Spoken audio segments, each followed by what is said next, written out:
इतना पद आपके समझ में बढ़िया से आ गया होगा। ये 7वां पद है हमारा, और अगले पद में अब हम कुछ आगे का पढ़ेंगे। ठीक है, तो देखिए अगला पद जो है वो बहुत ही अच्छा है, जिसमें भगवान श्री कृष्ण के जो मित्र हैं उद्धव, वो भगवान श्री कृष्ण का संदेश ब्रज में लेकर आते हैं गोपियों के लिए। गोपियों से ये कहने कि आप भगवान श्री कृष्ण जो साकार कृष्ण हैं उनकी भक्ति को त्याग दीजिए, और जो निराकार है ब्रह्म, आप उनकी भक्ति कीजिए, जिससे क्या होगा, आपको मुक्ति की प्राप्ति हो जाएगी। और मुक्ति की प्राप्ति ही मनुष्य के जीवन का लक्ष्य बताया गया है। मोक्ष व्यक्ति के जीवन का अंतिम लक्ष्य है, जिसकी प्राप्ति आपको निराकार की भक्ति करने से प्राप्त होगी। गोपियां उद्धव की बात का पूरी तरह से खंडन कर देती हैं कि हमें निराकार की भक्ति नहीं करनी है।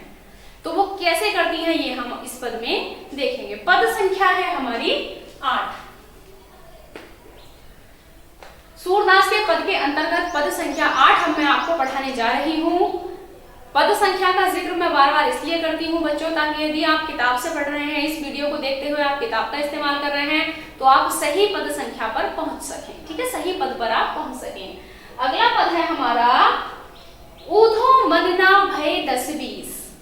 जब श्री कृष्ण के द्वारा भेजे जाने पर उद्धव ब्रज में आते हैं और ब्रज में आकर वो गोपियों को निराकार की भक्ति का यानी निर्गुण ब्रह्म की भक्ति का उपदेश देते हैं, तब गोपियां उनके जो कही गई बातें हैं, दिए गए उपदेश हैं, उनके उत्तर में कहती हैं कि हे ऊधो, मन 10 या 20 नहीं होते। ऊधो मन ना भय 10-20। मैं यहाँ लिख देती हूँ जिससे आपको समझने में बहुत आसानी हो जाएगी। ऊधो मन ना भय 10-20 कि हे उद्धो, मन 10 या 20 नहीं होते। एक होतो सो गयो श्याम संग। मन तो एक होता है और जो हमारा मन था वो तो श्याम के साथ चला गया। जब भगवान श्री कृष्ण मथुरा गए तब उनके साथ हमारा मन भी चला गया, यानी हमारे पास एक ही मन था। तो हम यहाँ लिख रहे हैं, देखिए, एक हुतो सो गयो श्याम संग, सो गयो श्याम संग। को अपराधे ईस। को अपराधे ईस पंक्ति का अर्थ है कि अब किस मन से हम तुम्हारे निर्गुण की आराधना या उपासना करें, है ना। तो एक हुतो सो गयो श्याम संग, को अपराधे ईस, को अपराधे ईस, यानी कि हमारे पास एक ही मन था जो श्री कृष्ण के पास चला गया।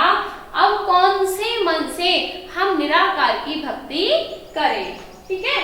अब कौन से मन से हम निराकार की भक्ति करें। इसके बाद देखिए, इंद्रिय शिथिल भई बिनु केशव। इंद्रिय शिथिल भई बिनु केशव, बिनु केशव, यानी कि अब गोपियां कह रही हैं, इस पंक्ति का अर्थ है कि ये जो हमारी इंद्रियां हैं, ठीक, इंद्रियां मतलब हमारे आंख, नाक, हाथ, पैर, कान, जितनी भी 10 इंद्रियां हैं हमारी, वो सभी शिथिल हो गई हैं। शिथिल का मतलब कार्य से विरक्त हो गई हैं, है ना, बिल्कुल एकदम से ऐसा आलस्य ने उनको घेर लिया है, निर्जीव सी हो गई हैं, ठीक है। तो जो हमारी इंद्रियां हैं वो शिथिल हो गई हैं, यानी निष्क्रिय हो गई हैं। इंद्रिय शिथिल भई बिनु केशव, यानी हमारी इंद्रियां बिना केशव के, बिना श्याम के एकदम से निष्क्रिय हो गई हैं। ज्यों देहि बिनु शीश।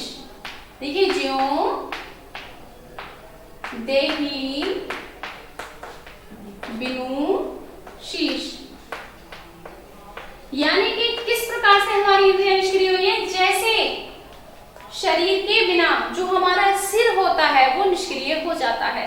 सिर यानी हम बोल रहे हैं, देख रहे हैं, सुन रहे हैं, सूंघ रहे हैं, स्पर्श का महसूस कर रहे हैं, किसके द्वारा संभव है? जब तक हमारा सिर जो है हमारे धड़ से जुड़ा हुआ है। तो हमारा शरीर, हमारी इंद्रियां निष्क्रिय कैसे हो गई हैं? जैसे शरीर से जो है यानी धड़ से सिर को अलग कर देने पर हमारा शरीर निष्क्रिय हो जाता है ना। तो उसी प्रकार से मानो जो श्री कृष्ण थे वो हमारा सिर था और हम क्या है? धड़ है। तो हम निष्क्रिय हो गए हैं बिना श्री कृष्ण के, है ना। तो वो आगे बता रही है कि देखिए उन्होंने एकदम से उपमा दी है कि हम कैसे हो गए हैं निष्क्रिय, जैसे सिर के बिना शरीर या शरीर के बिना सिर निष्क्रिय हो जाता है, वैसे ही कृष्ण से अलग होने पर हमारी समस्त इंद्रियां जो हैं वो निष्क्रिय और शिथिल हो गई हैं। आशा लागी रहत तन श्वासा। अब वो कह रही है हमें, देखिए आशा लागी रहत तन श्वासा, आशा लागी रहत तन श्वासा, जीवहि कोटि बरिस, जीवहि कोटि बरिस। आगे वो कह रही हैं गोपियां कि हमें श्री कृष्ण के लौटकर आने की आशा लागी रहत, आशा लगी रहती है। तन श्वासा, इसीलिए तन माने शरीर में, श्वासा माने सांस चल रही है।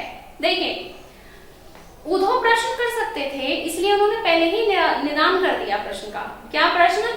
कि भाई श्री कृष्ण के जाने के बाद हम ऐसे हो गए हैं एकदम मृत प्राय, जैसे कि सिर से धड़ अलग या धड़ से सिर अलग हो जाने पर शरीर निष्क्रिय हो जाता है।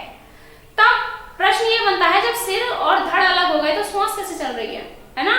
तो ये बात उद्धव पूछ सकते थे कि गोपियों यदि आपके लिए भगवान श्री कृष्ण का महत्व शीश के समान है तो आपके तन में अभी भी श्वास कैसे चल रही है। तो उन्होंने पहले ही कह दिया कि श्वास चलने का केवल एक कारण है, अन्यथा हम मर गए होते श्री कृष्ण के जाने के बाद। वो कारण क्या है?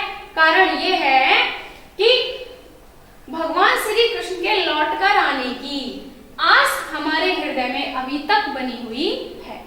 श्री कृष्ण के लौट के आने की जो आस हमारे अंदर है उसी के कारण हमारे तन में सांसें हैं, हमारे शरीर में सांसें हैं।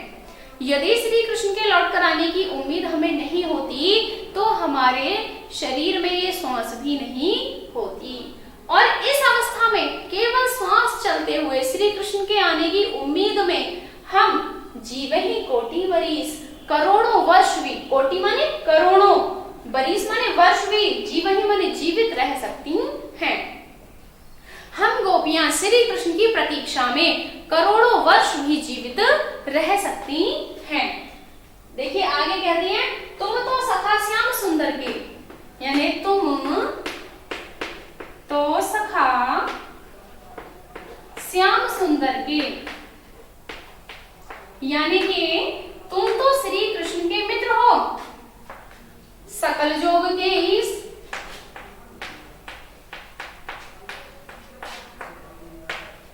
देखिए आगे वो कह रही हैं कि तुम तो भगवान श्री कृष्ण के परम मित्र हो, है ना, और सकल योग के स्वामी हो। तुम भगवान श्री कृष्ण के परम मित्र हो और समस्त योग के स्वामी हो। तब इतनी बात नहीं समझते कि सूर हमारे नंद नंदन बिनु, सूर हमारे नंद नंदन बिनु और नहीं जगदीश,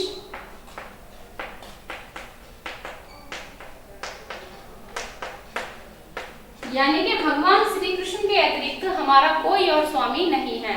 हम किसी भी निराकार की भक्ति नहीं कर सकते क्योंकि कृष्ण के अतिरिक्त हमारे लिए किसी और का महत्व नहीं है। तो देखिए आगे वो कह रही हैं कि हे उद्धव तुम समस्त योग के स्वामी हो, भगवान श्री कृष्ण के मित्र हो। तब इतनी बात समझ लो कि भगवान श्री कृष्ण के अतिरिक्त हमारा कोई और स्वामी नहीं है। ऐसा कौन कह रहा है? सूरदास जी ये बात हमको बता रहे हैं कि गोपियां कहती हैं उद्धव से कि भगवान श्री कृष्ण के अतिरिक्त हमारा कोई और स्वामी नहीं है। बच्चों इससे आगे का जो काव्य का सौंदर्य होगा, है ना, और इसके संबंधित जो भी बातें होंगी उन पर चर्चा हम अगली वीडियो में करेंगे, है ना। यही मैं अपनी वाणी को विराम देती हूँ।